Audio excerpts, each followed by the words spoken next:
প্রিয়জনের টানে আপন ঠিকানায় ফিরছে নগরবাসী। ঈদ ছুটির প্রথম দিনে সড়ক, রেল ও নৌপথে বাড়তি চাপ ঘরমুখো যাত্রীদের। নির্ধারিত সময়ে ছেড়ে যাচ্ছে ট্রেন, তাই স্বস্তিতে যাত্রীরা। তবে যাত্রীর অভাবে নির্ধারিত সময়ে ছাড়ছে না বাস, আদায় করা হচ্ছে বাড়তি ভাড়া।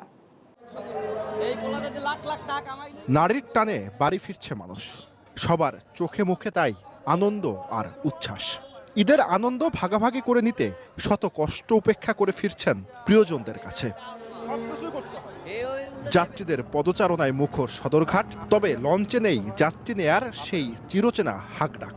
পদ্মা সেতু চালুর পর দক্ষিণাঞ্চলগামী লঞ্চে কমেছে যাত্রী, অনেকেই আবার সড়ক ছেড়ে বেছে নিচ্ছেন স্বস্তির নৌপথ।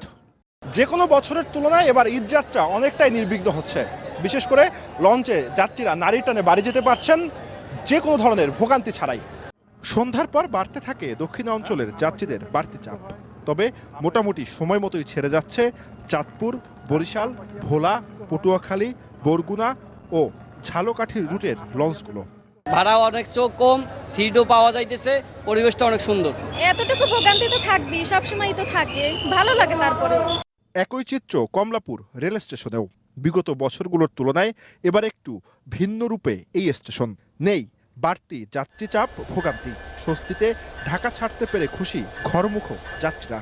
গতবারের তুলনায় অনেক ভালো, যাত্রীরা নিরিবিলি পর্যন্ত 3 মাস আমার পরিবার গেছে, কালকে ছেলে গেছে, আজকে আমি যাচ্ছি। গতবার কষ্ট হয়েছিল, যেমন যাতায়াত করতে অনেক ভিড় ছিল, আর এখন অনেক সুবিধা। শুক্রবার সকাল থেকে যাত্রী ও যানবাহনের চাপ বেড়েছে কয়েক গুণ, তবে এখন পর্যন্ত ঘটেনি বড় কোনো যানজট।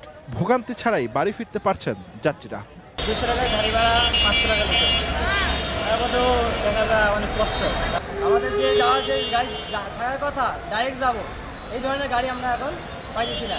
রাজধানীর বাস স্ট্যান্ডগুলোতে অন্যান্য বারের তুলনায় যাত্রীদের আনাগোনা কম, ফলে নির্ধারিত সময়ে ছাড়ছে না বাস। ভোগান্তির সাথে অতিরিক্ত ভাড়া আদায়ের অভিযোগ যাত্রীদের। যদিও অতিরিক্ত ভাড়া আদায়কে স্বাভাবিক বলছেন কাউন্টার মালিকরা। ফিরতি ট্রিপে যাত্রী না থাকায় বাড়তি ভাড়া নিচ্ছেন তারা। জুয়ার সানি, নিউজ 24, ঢাকা। ওয়ালটন আবারও মিলিনিয়ার অফারে ওয়ালটন ফ্রিজ কিনে আপনিও হয়ে যেতে পারেন মিলিয়নিয়ার।